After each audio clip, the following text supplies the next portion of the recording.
Hello, all you beautiful people. My name is Jade, and welcome to my channel. On this channel, we talk all about mindset and how to style your life both inside and out. So today we're going to be talking all about up-leveling your life for 2024 and beyond. I'm very, very excited because this is my favorite time of year. I love planning for the new year, and I honestly am ready for 2024. I feel like 2023 went by really fast, but I'm ready for 2024. I feel good things coming. With that being said, we're gonna get into the video. One thing that I wanna just let you guys know is it's better to start right now. You know, waiting for the new year is great, but if you can start implementing stuff right now and making them a habit right now, by the time you get into 2024, you'll already kind of have the ball rolling. It'll be easy for you to stick to because you've been sticking to it. I always say this, but it's to look at your goals as targets and not necessarily goals. Because sometimes when we don't necessarily reach a goal, we feel bad about ourselves. So I want you to kind of redefine goals as targets. Because if you don't really hit the goal 100%, but you hit around it, that's still something to be proud of. So we're going to talk about target setting or goal setting, whatever. Just be aware in your mind, look at your goals as targets. So number one, I want you to really make goal setting or target setting, whatever you'd like to call it, a beautiful experience. You know, our environment really can set the tone. So we want to make a peaceful space. I have another video talking about how to cultivate a peaceful space, how to make one, all that jazz. So make sure you watch that. Figure out what you love doing or what makes you feel calm. So maybe that's running a bath. Maybe that's lighting a candle, drinking a tea, whatever speaks to you, do it. Maybe it's working out and that helps you get into a really peaceful, grounded space. Different for everyone. Whatever works for you, do it.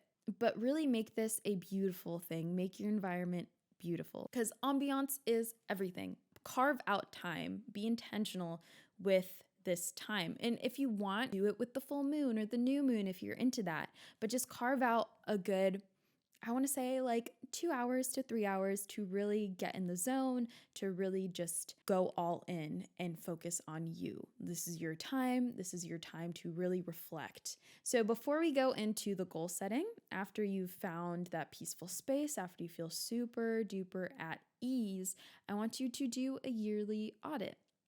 How did this year go for you? So I'm going to leave a link in the description if you want to print out some self-auditing journal prompts, because going through and kind of seeing what worked and what didn't is the start of kind of that self-awareness when it comes to goal setting. After you've reflected on the year, really evaluate how you're feeling. I want you to go into this goal setting with ease and peace, not with stress and anxiety, because you don't want to look at goals with stress and anxiety because you won't do them. You'll procrastinate, right? When you look at stuff with ease, you're like, that sounds lovely. Let me do it. At least that's what happens for me. Some people are motivated by that stress and anxiety. I'm absolutely not. I just feel so crazy when I have to do something and I'm stressed out about it, especially something that I want to do for myself. Feel into that ease and peace. Do a body scan meditation if you need to. I have one on my channel. I'll leave the link somewhere. You click the link and you do that before you go into this next part, which is a brain dump. I want you to just brain dump all of your goals, every single one of them. Don't put a limitation on it. Even if they seem really big and ambitious and scary, just brain dump all of it. And if you're watching this channel, you're probably like me. I have so many goals. I have so many things that I want to do. So write it out. Even if it takes up 5 pages in your notebook, write out all your goals. After that, I want you to now look at everything, see what speaks to you. Just narrow it down. Cut your list in half. So after you cut your list in half, make sections. So you're going to have a now list, a later list, and a way later list, and then a way later list, which is all the rest of the half that you cut. So you're going to pick 1 to 3 goals to put in your now list, and you're going to pick 1 to 3 goals to put in your later list, and then all the rest can go in the way later list. Be strategic with these goals. What can you do now that can set up other goals for success and ease, right? So maybe, for example, I'm starting a self-care supply company. I'm starting with one type of product, candles, because I love a good candle. But eventually I want to go into other things like body scrubs, bubble baths, stuff like that, right? I just want to start with candles because if I start with candles, perfecting that product, then that could lead to more ease for what's in my later list, developing new products. So kind of go in with a viewpoint like that. That at least is what works for me, is going in with that intention of what can I do now that will make everything else a little easier. So you got your goals and you got your 1 to 3 main goals that you're going to focus on now. Now go really in depth with how you're going to hit those targets. And you can break this up into what speaks more to you. You can break it up into quarterly, like how am I going to hit these goals within this quarter? Or monthly, how am I going to hit these goals within the month? Whatever works for you. But this is where you need that self-awareness. You can go back to that yearly audit and see what worked, what didn't work, so you know how to better plan for the now list that you have. I eat this up. I love planning. I love goal setting and stuff like that. And I know it works for me. Going through that yearly audit first will really help you kind of get clear on what works for you, and that will better set you up for success when reaching your now goals. Let's get into the next tip. So this morning in my morning pages, I'd brain dump 3 pages every morning. I got it from The Artist's Way book by Julia Cameron. If you want me to do a in-depth video on that book, I would love to because I love it. But that's kind of what I do in my morning routine is I do a 3-page brain dump. I wrote down, I was like, I know I'm capable of accomplishing this, but is my fear stronger than my desire to accomplish this goal? Because I want to start my YouTube channel and I've been wanting to since I was like 14. So now like 10 something years later, I'm over here like, I should just start it. And so what's holding me back? Is my fear stronger than my desire to start this? Which it shouldn't be. So what am I so afraid of? So I want you to reflect on that. Like, what are you so afraid of? And is your fear stronger than your desire to pursue something? Because I'm a strong believer that failure does not exist. You fail when you stop. There's that story with Danny DeVito. He was ready to quit acting because he didn't find any success. But then his very next audition was the one that gained him the success. So if he was to stop right before that audition, he would have failed. But he didn't. So same rules apply here. Just do it. Failure doesn't exist unless you stop. And there comes a time when maybe that doesn't align with your life anymore. That's fine. That's not failure in that sense. If it doesn't align with your life anymore, then that's not failure. But never starting or stopping because you're upset that you're not seeing success is technically failure. But everything else other than that is not. And another thing is maybe you feel like you're nervous about your high school friends finding out about your YouTube channel, for example, or maybe you're just scared about what they're going to say. And take this with a grain of salt. If this resonates, it resonates. If it doesn't, it doesn't. Are they living a life you want to emulate? Are the people you're so scared of criticizing you living a life you want to emulate? And if they're not, who cares? Because let's be real, if people have the time to criticize you, they're not happy. No one's going to leave a mean comment if they're happy. No one's going to leave a mean comment if they're doing more than you. You'll only be criticized by people doing less, that are probably just jealous or envious that you actually have the courage to go for your dream when they don't. And that's their own set of problems that they need to work out with a therapist.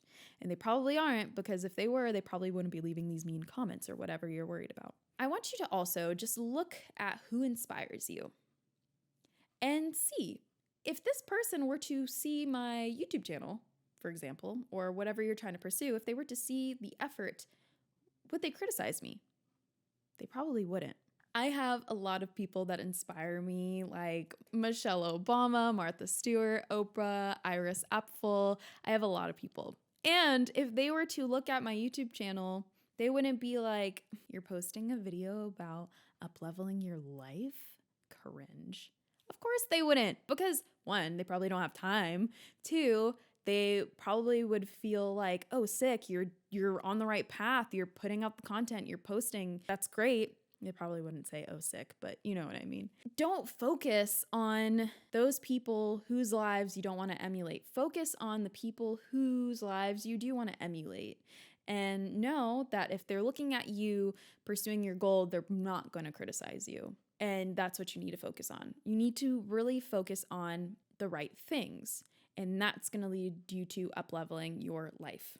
All right, last thing I want to talk about. Stop using self-deprecating humor. When I stopped using self-deprecating humor, I completely changed. I found like a deep respect for myself that other people started to see. My mom always told me growing up, you teach people how you want to be treated. And me using self-deprecating humor because I was so insecure, and I'm like, if I laugh at myself first and then they laugh at me, it doesn't give them that much power because I laughed first. But you're giving them the okay to laugh at you. I truly believe that you can be humble and modest in other ways and not by using self-deprecating humor, because I'm going to be real, it's not funny. You teach people how you want to be treated. You're giving people the okay to laugh at you. At least that was my experience with it. When I stopped using self-deprecating humor and started respecting myself, people around me started respecting me. And then I got better friends because of that. I got friends that didn't make me feel bad. And I'm not saying don't use self-deprecating humor and brag about yourself 24/7, because bragging about yourself 24/7 is insecurity as well, in a way. I truly believe in quiet confidence, and I truly believe that, if you're doing something good, you won't have to speak about it because it is what it is, and people will see that.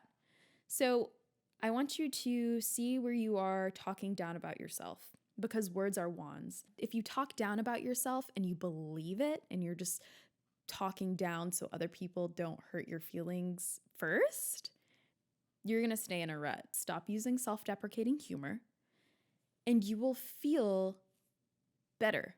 It feels so harmless. People will laugh at it. You'll laugh too. But if it's a deeply rooted insecurity and you're making fun of it and other people feel like they can make fun of it too since you did, that's not it.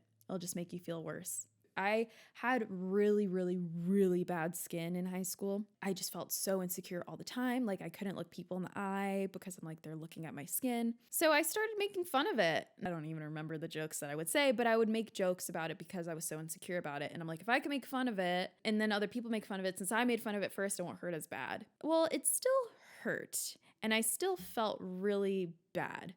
My respect for myself was depleting because I was talking all this mess. So stop doing that. Stop talking mess about yourself because you're an awesome person. You're literally here right now seeing how you can up level. So really take a look at how you are talking to yourself, because how you're talking to yourself is how other people will talk to you. And you don't want them talking mess, which people will in general, because people are people, so unhappy people will talk mess, but you don't want to have that in your life willingly. So don't allow it. That was some tough love. I really hope that you listen to how you speak to yourself, because once you speak to yourself in a good way, good things start to happen. How we speak to ourselves is way more detrimental than how others speak to us. It truly is, because we are with ourselves 24/7. People aren't with us 24/7. We are with ourselves 24/7. And I really hope that this instills a new kind of viewpoint on that, because I really genuinely want you to feel good about yourself, okay? Because you deserve it, 1. And then 2, because when you speak good things happen. Words are wands. All right, all you beautiful people, I hope that inspired you. I hope you got some inspiration from that. Let me know what you're working on in the comments down below. Let me know if you agree with it or not. If you feel like self-deprecating humor actually isn't that big of a deal, then tell me why. I'm totally open to hearing about it. I truly appreciate you tuning in. I'm going to be posting weekly on this channel, so I hope you stick around, subscribe, and all that jazz, and I will see your cute self in my next video.